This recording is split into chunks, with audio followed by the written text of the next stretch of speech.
நண்பர்களே. உங்கள் காலை ஏன் தோக்குறது அப்படிங்கிறதுக்கு தான் பிடிப்படுது. ஏன் உங்கள் காலை பிடிப்படுதுங்கிறதுக்கு முக்கிய காரணம் சொல்கிறேன். பிடிப்படாமல் இருக்கணும் அப்படின்னா காலைக்கு மாந்திரிக சார்ந்த விஷயங்கள் கட்டாயமாக நடக்குது.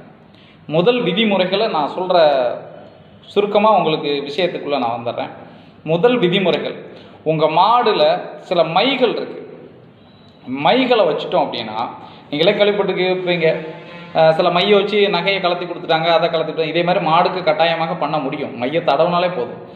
உங்கள் காலை கட்டாயமாக பிடிப்படாமல் இருக்கணும் அப்படின்னு நீங்கள் நினச்சிங்க. ஆனால் உங்களுடைய உறவு முறையாக இருந்தாலும் சரி, நண்பர்களாக இருந்தாலும் சரி, கட்டாயமாக உங்கள் காலையை வாடிவாசல் வெளியே வர்ற வரைக்கும் நீங்கள் அவங்க கிட்ட விடக்கூடாது. அவங்கள யாரையும் நீங்கள் கிட்டத்தில் விடக்கூடாது.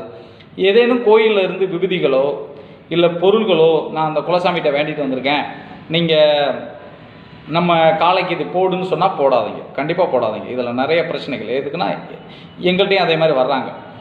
நாங்கள் கொடுக்குறதில்ல. நாங்கள் எப்போதுமே சிவனுடைய வாகனத்துக்கு நாங்கள் எதுவுமே பண்ணுறதில்லை அப்படிங்கிறதான் எங்களுடைய மந்திராலயோடைய வேண்டுகோள். நல்லது மட்டும் தான் பண்ணிக்கிட்டு இருக்கோம். உங்கள் மாடு வின் பண்ணணும், பிடிபடாமல் இருக்குன்னா அதுக்கு பண்ணுவோம். ஆனால் பிடிப்படணும்னு வர்றவங்களுக்கு நாங்கள் பண்ணுறதில்லை. எதுக்குன்னா, சிவனுடைய நாமம் எங்களுக்கு கட்டாயமாக வேணும் அப்படிங்கிறதான் எங்களுடைய ஐதீகம். உங்கள் மாடு கிட்ட எக்காரணம் கொண்டு யாரையும் டச் பண்ண விடாது. லைட்டாக ஒரு தடவிட்டால் போதும், உங்கள் மாடு பிடிப்பட்டுரும். என்னென்னா, அது என்ன ஆகுது அப்படின்னா, அந்த மை போனதும் ஒரு அரை மணி நேரத்துக்கு அப்புறம் தான் மை வேலை செய்யும் கண்டிப்பாக. அதனால தான் நீங்கள் வாடிவாசல் வரைக்கும் பார்த்துக்கிட்டா போதும், அதுக்கு மேலே அது பார்த்துக்கிடும். அந்த அரை மணி நேரத்துக்குள்ளே அதுக்கு மதி மிரண்டு என்ன மாதிரி நம்ம ஆக்டிவேட் பண்ணணும் அப்படிங்கிறது அதுக்கு தெரியாததுனால அது என்ன பண்ணுதுன்னா பிடிப்படதுக்கு முக்கிய காரணமாகுது. நீங்கள் எவ்வளோதான் என்ன நம்ம காலை பிடியப்படாத, எப்படி பிடிப்பட்டுச்சு, ஒரு சர்வ சாதாரண ஒருத்தன்ட்ட பிடிப்பட்டுச்சு, அதான் நமக்கு மன உளைச்சல் ஆகுதுன்னு நீங்கள் நினைக்கிறீங்க. கண்டிப்பாக இல்லை. மை வேலை காரணமாக தான் மை இருக்குது, முற்றிலும் உண்மை, ஆய்வுக்கு உட்பட்டதான். சந்தேகமாக தான் யாராக இருந்தாலும் ஆய்வு பண்ணி பார்க்கலாம். நாங்களே டெஸ்ட் பண்ணி காமிக்கிறோம். எந்த ஒரு பதிவிடுமே நாங்கள் ஆய்வு இல்லாமல் வெளியிட மாட்டேன்னா.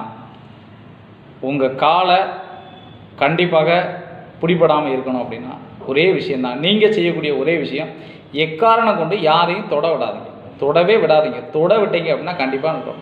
இது எதுக்காண்டி இந்த பதிவிட நான் வெளியே விடுறேன் அப்படின்னா, நிறைய காளைகள் மையினால் தோந்துக்கிட்டு இருக்காங்க. அதனால் நிறைய பாதிப்புக்கு உள்ளாகி அந்த காளை வச்சுருக்கவங்க ஒரு மன உளைச்சலுக்கு உண்டாகி ஜல்லிக்கட்டு காளையிலேருந்து விலகி போகக்கூடிய சூழ்நிலை வருவாங்க. உங்களுக்கு நான் ஒரு அறிகுறையாக சொல்கிறேன், எக்காரணம் கொண்டும் வாடிவாசல் வரைக்கும் நீங்கள் எந்த ஒரு ஆளையும், எந்த உறவு முறை நண்பராக இருந்தாலும் காளையை மட்டும் தொட விடாமல் இருங்க. கண்டிப்பாக உங்கள் காலை வின் பண்ணும் என்பது எவ்வித அச்சமும் இல்லை.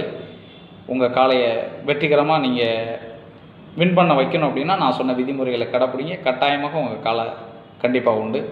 இதில் நிறைய விஷயங்கள் இருக்குது மாந்திரிக சம்மந்தப்பட்ட காலையில். நான் இந்த முதல் இந்த பதிவை நான் உங்களுக்கு கொடுக்குறேன். நன்றி. மேலும் உங்களுக்கு நான் பதிவுகளை கொண்டுட்டு வரேன். இந்த காளை சார்ந்த ஜல்லிக்கட்டு சார்ந்த விஷயம் வீடியோக்கள் கட்டாயமாக உங்களுக்கு அடுத்தடுத்து வந்துக்கிட்டு இருக்கும். நீங்கள் வீடியோகளை தொடர்ந்து பார்த்துக்கிட்டீங்க நண்பர்களே. நன்றி. ஜல்லிக்கட்டு வீரர்களுக்கும் ஜல்லிக்கட்டு காளை வைத்திருக்கிறவர்களுக்கும் மனமார்ந்த நன்றியை தெரிவித்துக் கொள்கிறேன்.